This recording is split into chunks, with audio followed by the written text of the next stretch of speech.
समर्था जगाया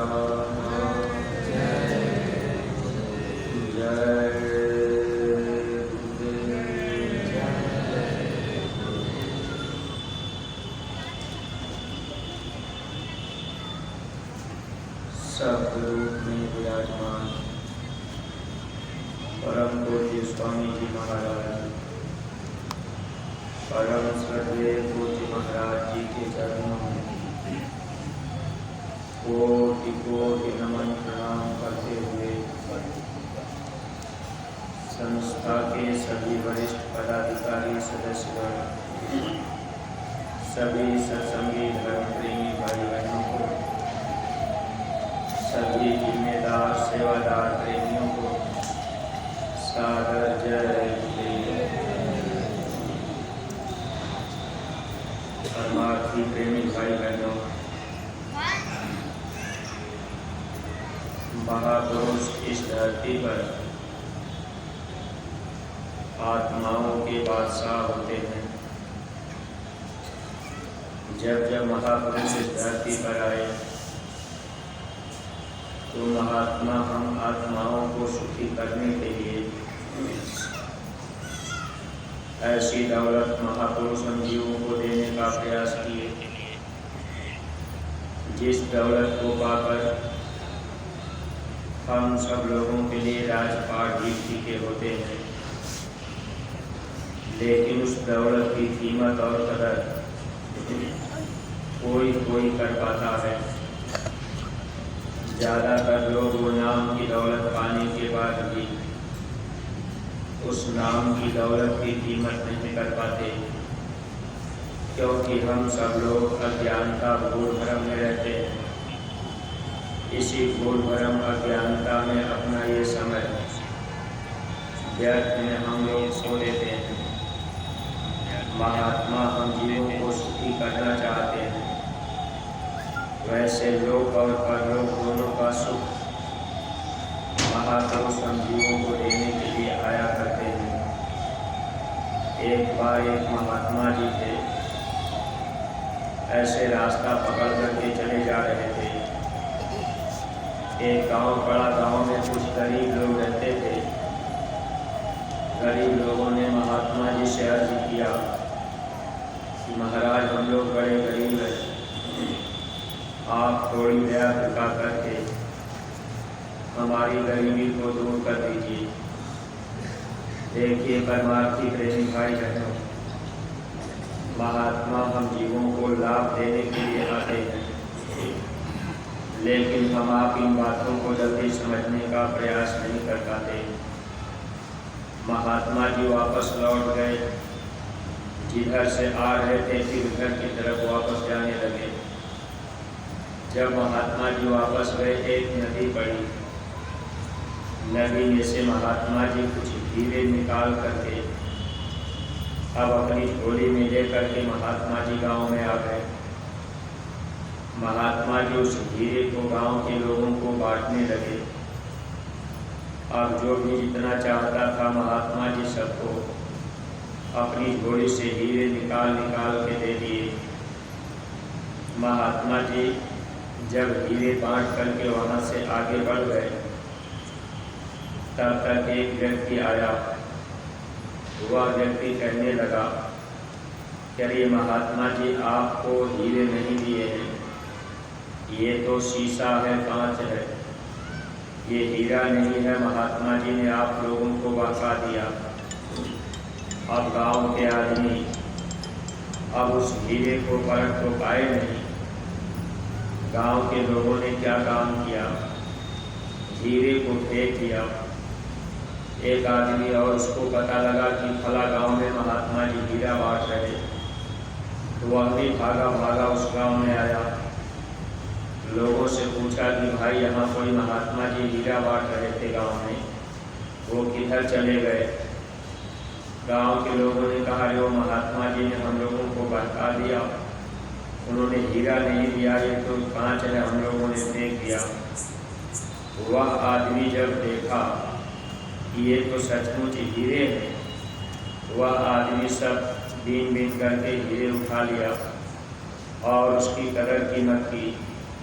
वह आदमी ले जा करके हीरे को बेचकर अब वो अरबपति बन गया। बाकी लोग जैसे के तैसे ही रह गए। देखिए प्रेमी भाई बहनों, जब इस मानव जीवन में सच्चे महात्मा मिल जाते हैं, हम आत्माओं का सच्चा धन, नाम की दौलत किसी हीरे से कम नहीं होती, लेकिन हम आप उसको समझने का प्रयास नहीं कर पाते। अब हम लोग ये सोचते रहते हैं कि ये नाम क्या है। नाम तो हम खुद ही पहले से जान रहे। इसी में अगर कोई भूल भरम में थोड़ा डाल दिया कि भाई आप मथुरा गए थे नाम दान लेने, तो आपको बाबा जी ने क्या बताया, कैसे करने के लिए बताया। अब आप कहेंगे कि भाई ये नाम जपने के लिए बाबा जी ने बताया। तो अगर आदमी आपको बहका दे कि इस नाम से क्या मिलेगा, अब भगवान का नाम तो राम था, कृष्ण था, तो फिर ये नाम कैसे। अब आप इस बात पर अगर ध्यान नहीं दे पाए, आप किसी के कहने में आ गए और महात्मा की सच्ची बात आप समय पर नहीं माने, जो हीरा महापुरुष हम जीवों को देते हैं, जो नाम की दौलत महात्मा हम जीवों को देते हैं, इससे लोक और परलोक हम जीवों का दोनों बनता है। लेकिन प्रेमी भाई बहनों, हम लोग भूल भरम अज्ञानता में रहते हैं। कोई कुछ कह दिया, हम आप भ्रम में पड़ गए। नाम की दौलत पाने के बाद भी सुमिरन ध्यान भजन छोड़ दिए और उधर से अपना मन हम आप हटा लिए। उस नाम की दौलत की कीमत हम आप नहीं कर पाए। अगर नाम के दौलत की कीमत हम आप नहीं कर पाएंगे, तो यह जीवन हम लोगों का ऐसे धोखे में जाएगा कि कभी हम आप गरीबी से उबर नहीं सकते। और महात्मा जो दौलत देते हैं, जो नाम रूपी हीरा महापुरुष देते हैं, इस नाम रूपी हीरा को पाने के बाद अगर हम सब लोग उसकी कमाई करने लगे और विश्वास भरोसा सदगुरु पर कर लें, तो हम लोगों की गरीबी हमेशा हमेशा के लिए दूर हो जाए। एक बार एक प्रेमी थे, गुरु महाराज के पास दरबार में मथुरा आए सेवा करने। सेवा कर रहे थे, उनके पास 2 बच्चे भी थे। अब देखिए, हम आप सत्संगी प्रेमी भाई बहनों ध्यान नहीं रख पाते हैं। वो प्रेमी स्वामी जी महाराज जब उधर की तरफ गए जहाँ सेवा चल रही, तो वो भी सेवा कर रहे थे बड़े प्रेम और भाव से। स्वामी जी महाराज के करीब जाकर उन्होंने कहा कि हुजूर, हमारे पास 2 बच्चे हैं, हम बड़े गरीब हैं, आप मेरे ऊपर दया कर दीजिए। स्वामी जी महाराज ने बड़े कड़े शब्द में कहा। क्या कहा तुमने? उन्होंने कहा, हुजूर मैं गरीब हूँ। स्वामी जी ने कहा, आज के बाद अपनी ज़बान से कभी ऐसी बात मत कहना। अरे तुमको मैंने इतनी बड़ी नाम की दौलत दे दिया, वह नाम की दौलत पाने के बाद भी तुम अपने को गरीब समझ रहे। जो दुनिया के लोग हैं जिनको नाम की दौलत नहीं मिल पाई, वे लोग गरीब हैं, और तुम तो ऐसी दौलत पा लिए, फिर तुम अपने को गरीब कहते हो। आज से मेरी बात फूट में बांध लो। कभी ऐसे शब्द मेरे सामने मत कहना कि हुजूर मैं गरीब हूँ। देखिए प्रेमी भाई बहनों, अब हम आप नाम की इतनी ऊँची दौलत पाते हैं, लेकिन हम लोग इसकी कदर और कीमत नहीं कर पाते। अगर उस नाम की दौलत को पा करके हम सब लोग कमाई करने लग जाएं, तो संसार का भी सुख हम आप प्राप्त कर लेंगे। और जब शरीर का समय पूरा होगा, इस जीवात्मा को इस शरीर से निकाला जाएगा। जीवात्मा भी हमेशा के लिए सुखी और आज़ाद हो जाएगी। अगर हम आप भूल भरम में आ गए और ये सोचते रहे कि ये नाम की दौलत क्या है, तो प्रेमी भाई बहनों, जीवन ऐसे धोखे में निकल जाएगा। महापुरुष इस धरती पर दोनों तरह का सुख हम जीवों को देते हैं।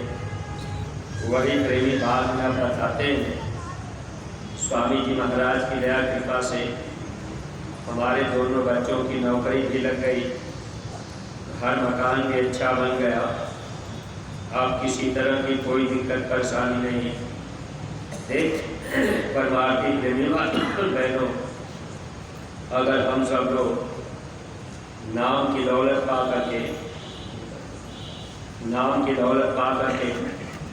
अगर हम लोग कमाई करने लगेंगे, थोड़ा सुमिरन ध्यान और भजन करने लगेंगे, सदगुरु के वचनों पर हम आप विश्वास करने लगेंगे, तो निश्चित ही हम सब लोक और परलोक दोनों का सुख पालेंगे।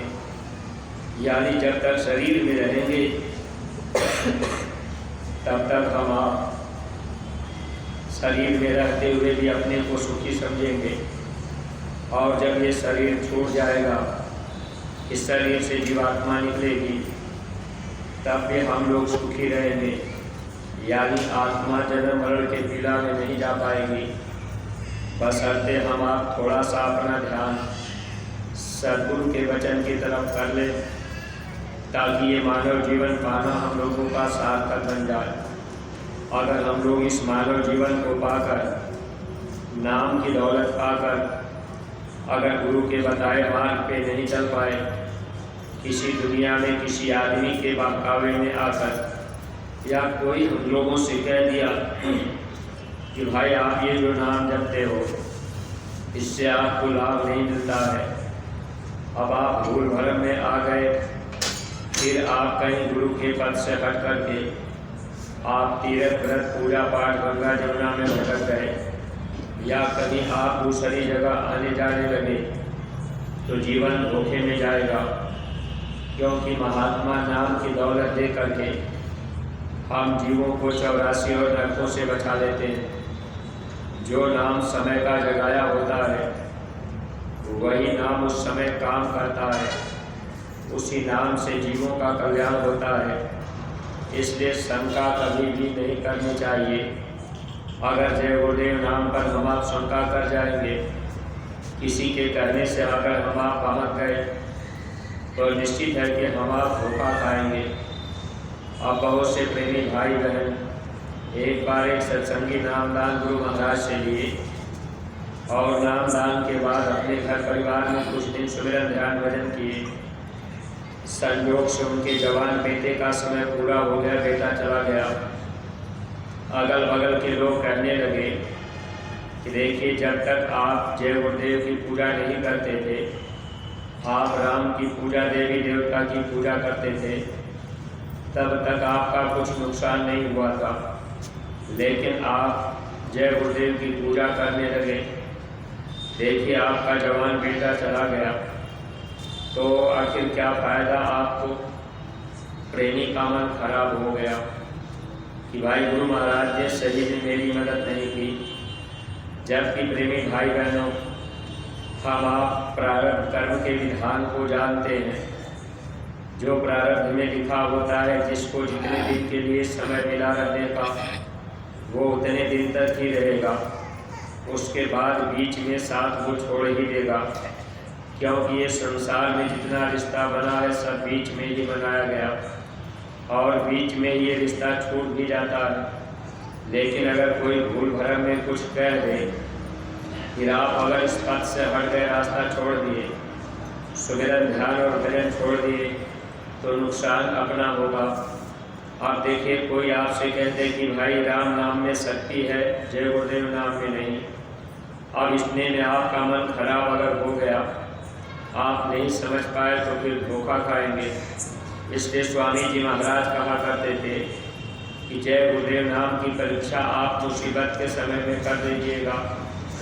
ये नाम अगर आपके लिए खरा उतर जाए, तब आप विश्वास कीजिएगा। परमार्थी प्रेमी भाई बहनों, देखिए, हम आप विचार नहीं कर पाते, इस धरती पर प्रारब्ध कर्म सबको भोगना पड़ता है। जब भगवान राम इस धरती पर स्वयं आए, जिनको हम आप भगवान मानते हैं, लेकिन देखिए, भगवान राम की पत्नी सीता को रावण ले गया। अब अगर भगवान राम में कोई कहते कि भाई भगवान राम में शक्ति थी, सकती थी तो सीता का हरण क्यों हुआ, यह भी इसके पीछे भी कारण होता है। महापुरुष के हर कार्य में, उनके हर वचन में राज रहस्य होता है, लेकिन हम आप इस बात को नहीं जान पाते हैं और मन कभी भी कहीं भी धोखा दे जाता है। कोई कुछ कह दिया, हम आप उनकी बात मान लिए, सद्गुरु की बात को हम आप भूल गए। जैसे गांव के लोगों को महात्मा जी ने हीरा दिया कि भाई आप इसको बेच करके धंधा कर लेना, गरीबी दूर हो जाएगी, लेकिन दूसरा आदमी बहका दिया कि भाई ये हीरा नहीं, ये तो कांच है। अब वो गांव के लोग भ्रम में पड़ गए। ऐसे ही अगर हम आप भूल भ्रम में आ गए, कोई हमको आपको बहका दिया, और जो नाम की दौलत इस समय पूज्य महाराज जी बांट रहे हैं, अगर इस नाम की दौलत को पा करके हम सब लोग नाम की कमाई करने लगेंगे, अपने घर परिवार में रह करके सुमिरन ध्यान भजन करने लगेंगे, तो घर परिवार में बरकत रहेगी, बीमारियों में कमी रहेगी। मान लीजिए कोई बीमारी अगर प्रारब्ध कर्म में लिखा हुआ है, वह आपको भोगना पड़ेगा, क्योंकि प्रारब्ध कर्म सबका लिखा होता है और प्रारब्ध को महात्मा डालते नहीं, प्रारब्ध को महात्मा हटाते नहीं। प्रारब्ध कर्म जीव से भोगवाते हैं, जीव को प्रारब्ध कर्म भोगना पड़ता है। अब हम आप भले रोज सत्संग में आते जाते रहे, हम आप सेवा भी करते रहे, लेकिन जो प्रारब्ध कर्म है यह कर्म हम जीवों को भोगना पड़ेगा। इसलिए परमार्थी प्रेमी भाई बहनों, जिन जिन प्रेमी भाई बहनों को रास्ता मिल गया, आप इस बताए हुए मार्ग पे चलते रहेंगे तो आपका ये मानव जीवन पाना सार्थक बन जाएगा। बस थोड़ा सा ध्यान ये रखना है कि जब हम आप इस राह पर आ गए तो इस भक्ति के राह पर दुश्मन हम लोगों के साथ में बराबर लगा रहता है। काम, क्रोध, लोभ व अहंकार ये लुटेरे हम जीवों को बराबर गिराने का काम करते रहते हैं। इसलिए थोड़ा सा हम सब लोग जब सावधानी से रहेंगे, कहीं क्रोध आ जाए तो अपने को संभाल लेना है, कभी अहंकार आ जाए तो अपने को ही संभालना है। अगर कहीं अहंकार आया, क्रोध आया और उसमें हम आप कुछ ऐसा काम कर दिए जिससे अपना परमार्थ बिगड़ गया, तो परमार्थी प्रेमी भाई बहनों, हमेशा इन भूतों से, दुश्मनों से बच के चलना है। अब ये काम, क्रोध, लोभ व अहंकार, ये भूत तो हम लोगों को इस तरह से लिपटे हुए हैं कि जल्दी हम लोग इनसे बच नहीं सकते। इनसे केवल महात्मा ही बचा सकते हैं, क्योंकि महात्मा इनसे परे रहते हैं। इसीलिए जब महापुरुष जीवन में मिल जाए, बार बार हम आप उनका दर्शन करेंगे, बार बार उनके सत्संग के वचन को सुनेंगे तो वचनों का असर पड़ेगा। अगर एक बार हम आप सत्संग में आए, नाम की दौलत पा करके फिर अपने घर परिवार में चले गए, फिर कई कई साल बीत गया, आना जाना नहीं हुआ, तो फिर हम आप लाभ नहीं पा सकते।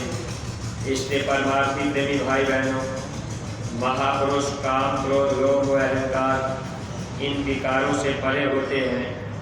इनके अंदर ये बुराई विकार होती ही नहीं। अगर हम आप बार बार दर्शन करेंगे तो उसका हम लोगों के ऊपर असर पड़ता है। अब जैसे हमारे अंदर क्रोध भरा हो, हम आपको कितना भी शिक्षा देंगे लेकिन आपके ऊपर कोई असर नहीं पड़ेगा, क्योंकि वो बुराई मेरे अंदर भरी है।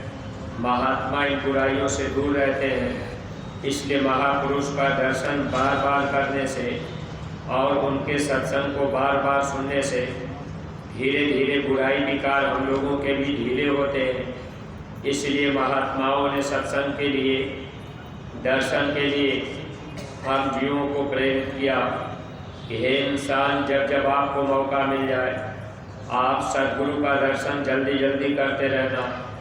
अगर हो सके तो आप रोज दर्शन करना, अगर रोज न हो पावे तो आप हफ्ते में एक बार जरूर दर्शन करना।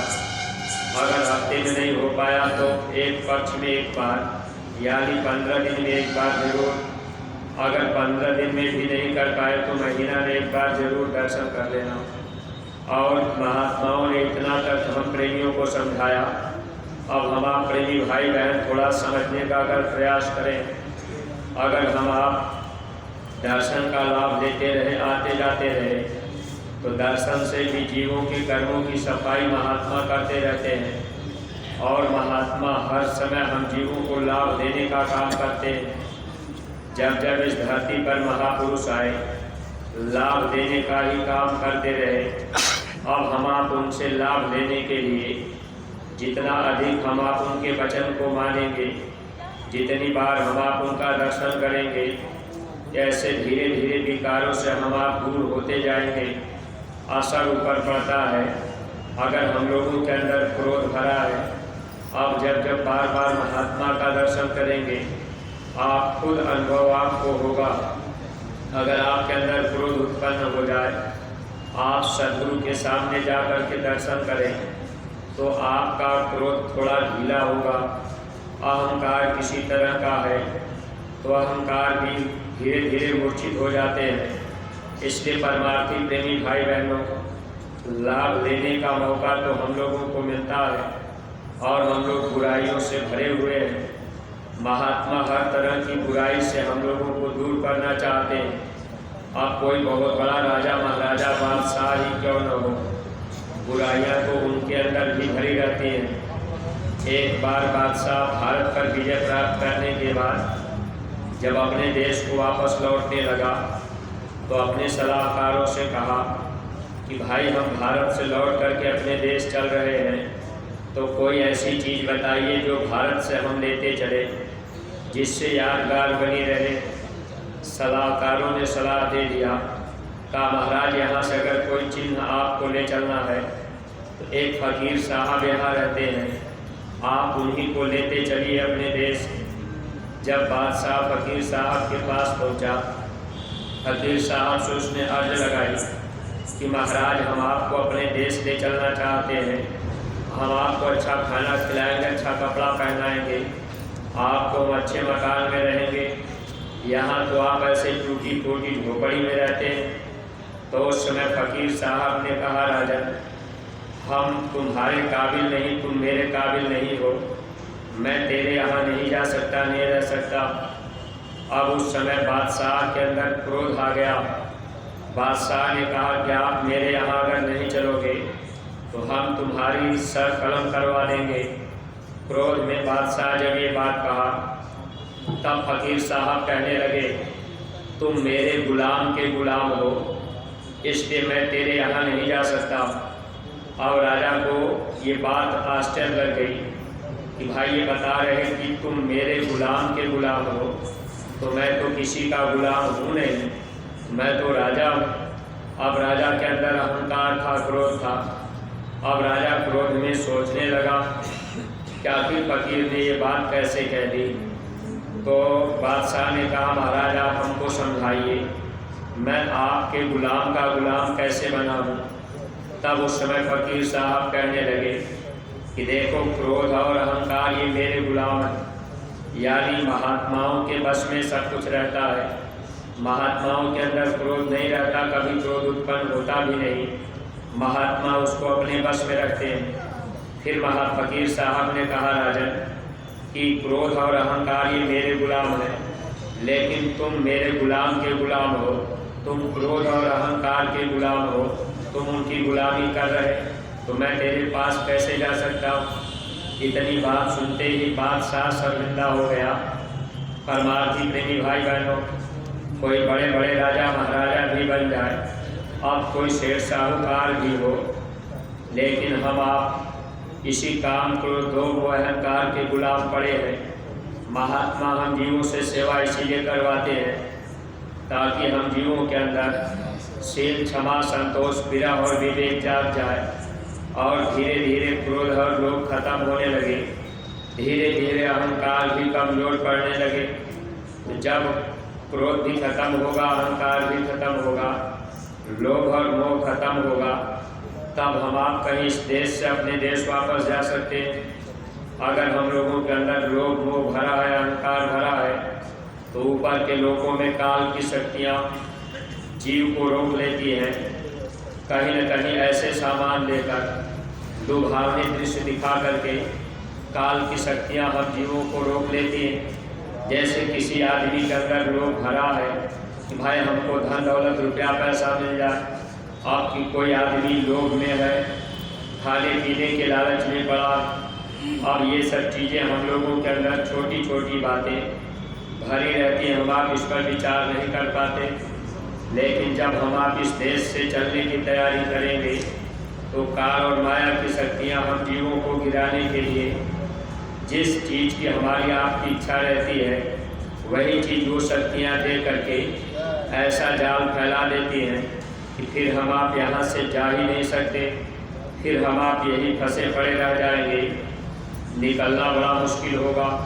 इसलिए परमार्थी प्रेमी भाई बहनों, महात्मा इस संसार के बंधन से हम जीवों को निकालने के लिए अथक परिश्रम करते हैं। सत्संग के वचन महापुरुष जब सुनाते हैं, हम आप उनके सत्संग वचनों को अगर सुने और सुन करके अपने जीवन में अमल करें तब तो हम आप कुछ लाभ प्राप्त कर सकते हैं। लेकिन हम आप मोह ममता में जकड़े रहते हैं और इसी संसार में फंसे रहते हैं। इसी रिश्ते को अपना रिश्ता मानकर यही हम आप खाने पीने सोने मौज मस्ती लेने में अपना पूरा का पूरा जीवन ही बिता देते हैं। जबकि महात्मा हम जीवों को नाम की दौलत देकर इस संसार से बिल्कुल अलग करना चाहते हैं, ताकि हम लोग अपने सच्चे देश चले जाएं, सच्चे घर चले जाएं। लेकिन अब कोई राजा महाराजा शेर साहूकार बन गया, कोई धनी मनी बन गया और मन में अहंकार रहता है कि भाई हमारे पास किसी चीज़ की कमी ही नहीं है। महात्मा हम जीवों को इस संसार से निकालने के लिए, बराबर कर्म कर्जे को साफ करने के लिए महात्मा हमेशा प्रयास करते रहते हैं। इसलिए जब जब महापुरुष आए, महात्मा कोई न कोई आदेश हम जीवों को बराबर देते रहते हैं, जिनसे हम जीवों का लेना देना कर्म कर्जा पूरा हो जाए और हम लोग इस संसार से निकल करके अपने सच्चे देश चले जाएं। लेकिन प्रेमी भाई बहनों, हम आप इतना मोह में जकड़े हुए हैं, इतना हम आप काम क्रोध लोभ अहंकार में जकड़े हुए हैं, यहाँ से जल्दी निकलना होता ही नहीं। महात्मा सत्संग सुनाकर सेवा कराकर हम जीवों को दर्शन का लाभ देकर हम जीवों को यहाँ से धीरे धीरे निकालना चाहते हैं। मोह के बंधन से महात्मा हम लोगों को अलग करना चाहते हैं और इसी दुख में हम आप फले हुए। देखिए प्रेमी भाई बहनों, एक राजा था, राजा की शादी हो गई थी। शादी के कुछ दिन बाद रानी की मृत्यु हो गई। अब राजा सोचने लगा कि ऐसे जीवन मेरा बीतेगा नहीं। राजा ने फिर दूसरी शादी अपनी कर ली। जब राजा की दूसरी शादी हो गई, अब शादी के बाद राजा जब रानी से मिलने के लिए गया तो रानी राजा को देख करके मुस्कुराने लगी। संजोग की बात ये थी कि रानी की उम्र कम थी और राजा की उम्र थोड़ा ज़्यादा थी। अब जब रानी मुस्कुरा दी तो राजा के अंदर क्रोध पैदा हो गया कि रानी ने मुझे देख करके मुस्कुराया क्यों। कभी कभी ऐसा होता है, जैसे मान लीजिए किसी आदमी के रूप रंग को देखकर कोई मुस्कुरा देता है तो अगले को बुरा लग जाता है। ऐसे ही राजा को ये बात बुरी लग गई कि आखिर ये पहले मेरे घर में आई पहली बार और मुझे देख करके ये मुस्कुराई क्यों। तो राजा के अंदर ये शंका पैदा हुई कि हो सकता है मेरी उम्र ज़्यादा है और इसकी उम्र कम है, इसलिए मुस्कुराई हो। राजा ने सवाल कर दिया कि रानी ये तुम बताओ, तूने मुझे देख करके मुस्कुराया क्यों, इसका कारण मुझे साफ साफ बता दो। रानी कहने लगी कि महाराज मैंने तो ऐसे ही मुस्कुरा दिया, कोई बात नहीं है।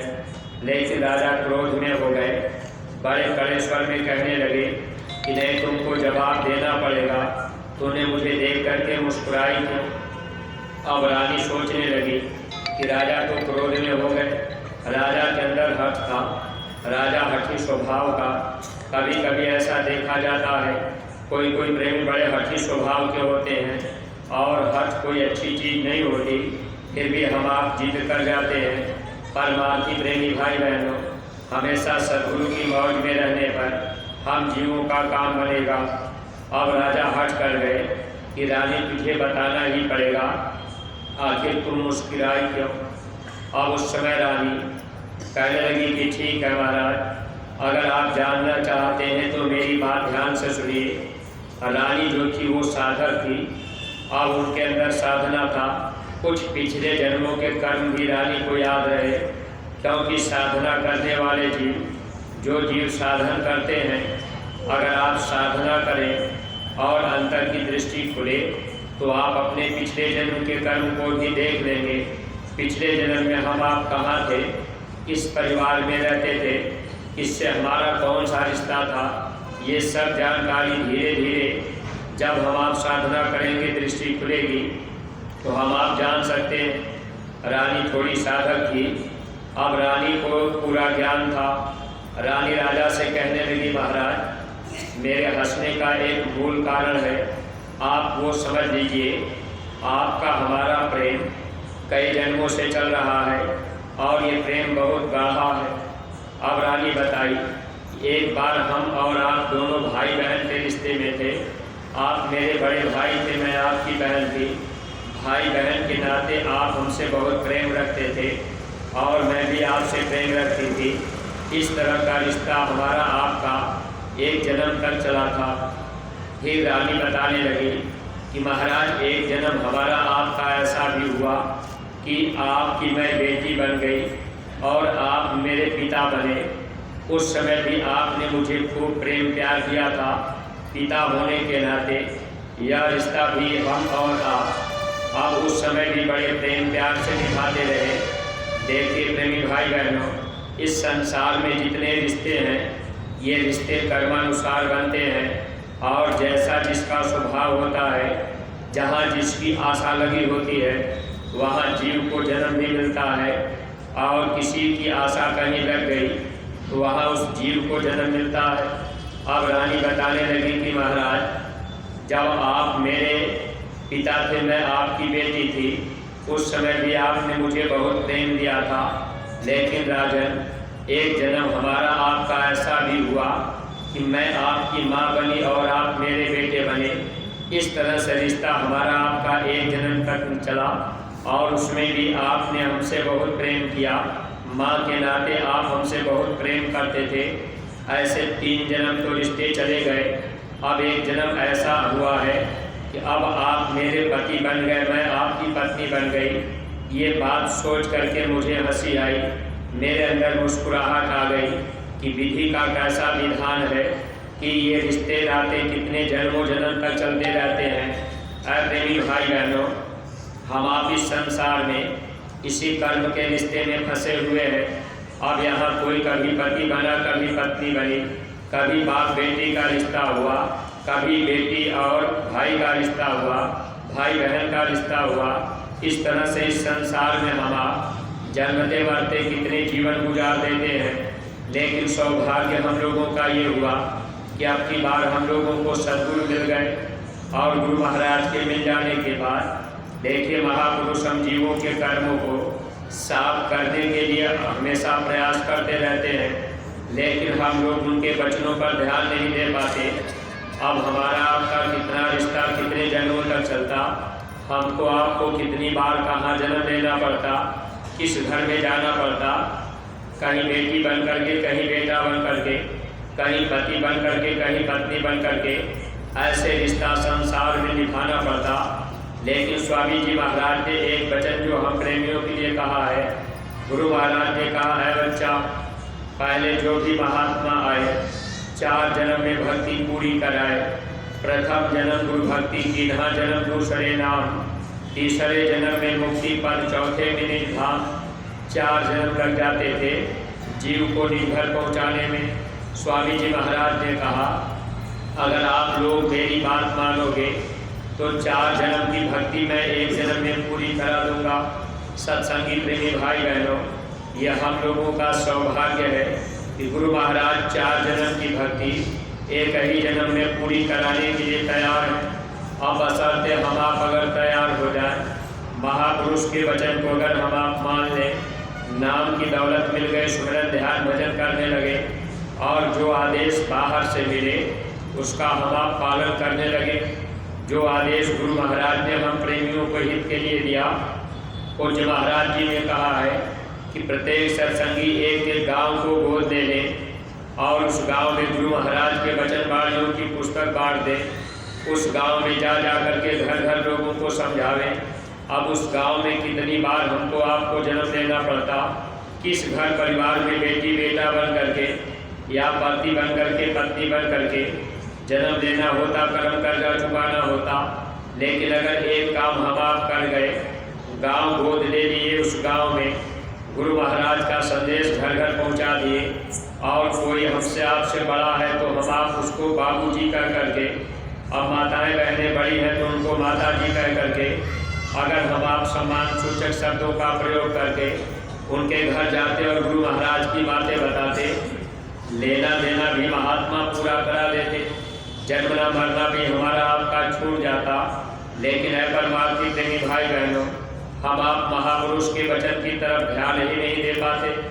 अगर हम आप एक एक गाँव को गोद नहीं दे पाएंगे, गांव में गुरु महाराज का संदेश घर घर नहीं पहुंचा पाएंगे, तो जन्म मरण की पीड़ा से हम आप जल्दी छुटकारा नहीं पाएंगे। इसलिए स्वामी जी ने कहा कि 4 जन्म की भक्ति मैं एक जन्म में पूरी करा दूंगा। लेकिन अब हम आप गुरु महाराज की बात मान लें तब तो परमार्थी प्रेमी भाई बहनों, इसलिए हम आप एक इरादा बनावें, संकल्प करें कि भाई एक एक गाँव को हम जरूर गोद देंगे और उस गांव में गुरु महाराज का संदेश घर घर पहुंचाएंगे। कोई घर कोई परिवार हम नहीं छोड़ेंगे, हर व्यक्ति से मिलकर के संदेश सुनाएंगे। माताएं बहनें भी अपनी टोलियां बना लें, नौजवान बच्चे भी टोली बनावें। ये काम आप कर लीजिए, इससे आपको बहुत बड़ा लाभ मिल जाएगा। अगर हम आप चाह रहे हैं कि संसार से हम आप निकल जाएं, जन्म मरण की पीड़ा से हम आप छुटकारा पा जाए, तो एक वचन अगर हम आप मान लेंगे, निश्चित है कि हम जीवों पर दया हो जाएगी। स्वामी जी महाराज ने कहा था, बच्चे तुम मेरा काम कर दो तो मैं तुम्हारा काम कर दूंगा। गुरु महाराज का संदेश, बाबा जी का कहना शाकाहारी रहना, ये संदेश जन जन तक पहुंचाने का काम, ये जिम्मेदारी हम प्रेमियों के ऊपर दी गई है। अगर हम आप जिम्मेदारी के साथ एक एक गाँव को गोद ले लेंगे और प्रचार प्रसार तेजी से करने लगेंगे, तो इससे दोनों तरह का लाभ मिलेगा। मान लीजिए कहीं किसी घर परिवार में हमारा आपका लेना देना कोई रिश्ता होगा और वो रिश्ता भी महात्मा ऐसे ही कर्ज अदा करा देंगे, यानी लेना देना पूरा करा देंगे।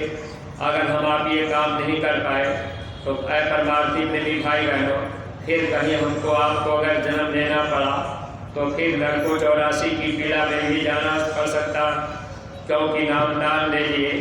अगर हम आप सदगुरु के वचन को नहीं माने, फिर अगला जन्म अगर मनुष्य शरीर का भी मिला तो उसमें भी पता नहीं किस घर परिवार में मिलेगा, कैसा घर परिवार होगा। फिर कहीं खान पान बिगड़ गया, फिर माहौल अगर घर परिवार का ठीक नहीं मिला, संयोग से 1-2 जन्म बीत गए, सदगुरु ही नहीं मिले, तो जीवन तो धोखे में निकल जाएगा। इसलिए अब की बार सदगुरु मिल गए, रास्ता हमको आपको सच्चा मिल गया और हम आप परमार्थी प्रेमी भाई बहन दोनों तरह की भक्ति करेंगे, तब तो पूरा लाभ पाएंगे। पहली भक्ति है आंतरिक भक्ति, दूसरी भक्ति है बाह्य भक्ति। आंतरिक भक्ति में सुमिरन ध्यान और भजन आता है। आंतरिक भक्ति से महापुरुष जल्दी खुश हो जाते हैं। और दूसरी भक्ति है बाह्य भक्ति। बाह्य भक्ति में तन और धन की सेवा आती है। जब हमको आपको जो गुरु दरबार से आदेश मिले, अगर हम आप अपने तन की सेवा करेंगे और थोड़ी धन की सेवा करेंगे, तो निश्चित है कि महापुरुष हमारी आपकी जीवात्मा को यहाँ से निकाल देंगे। ये परमार्थ की कसौटी का ये संदेश हम आप अगर अमल कर लिए तो लाभ ही पाएंगे। स्वामी जी महाराज ने ये कहा था, परिवर्तन उन बच्चों के द्वारा होगा जो परमार्थ की कसौटी पर खड़े उतरेंगे। जरूरत पड़ेगी तो अपना तन मन धन तीनों कुर्बान कर देंगे। अगर हम आप अपना तन नहीं कुर्बान किए, अपना धन हम आप नहीं कुर्बान किए, अपना मन हम आप नहीं कुर्बान किए, तो फिर परमार्थ की कसौटी पर हम आप खड़े उतर नहीं पाए। अगर एक एक गांव को हम आप गोद दे लेंगे तो तन भी हमारा आपका लगेगा, धन भी हम लोगों का लगेगा और उस गांव में मन भी लगाना पड़ेगा। जब आपका मन उस गांव में लग जाएगा तब आप गांव में बार बार जाएंगे।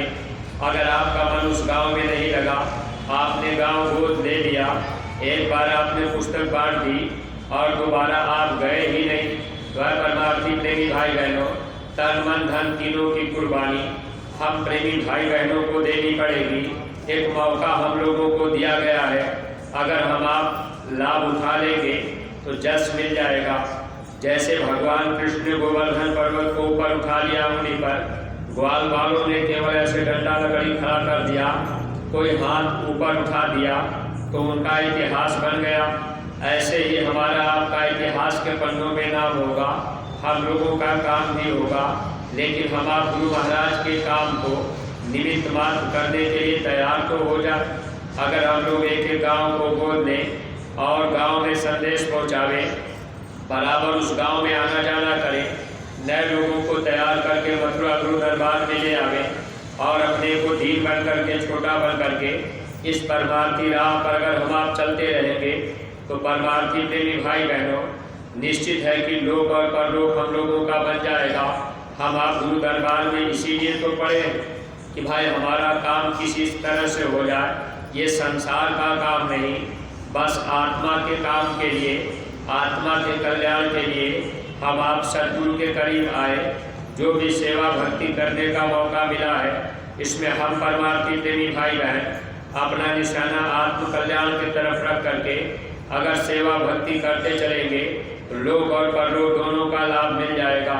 अगर मन ने धोखा दे दिया, मोह ममता में हम आप फंस गए कि भाई अपना घर परिवार छोड़कर हम प्रचार करने कैसे जाएं, हम गांव कैसे गोद लेंगे, ये तो केवल आपको अपना इरादा मजबूत बनाना है, केवल आपको निमित्त मात्र खड़ा होना है।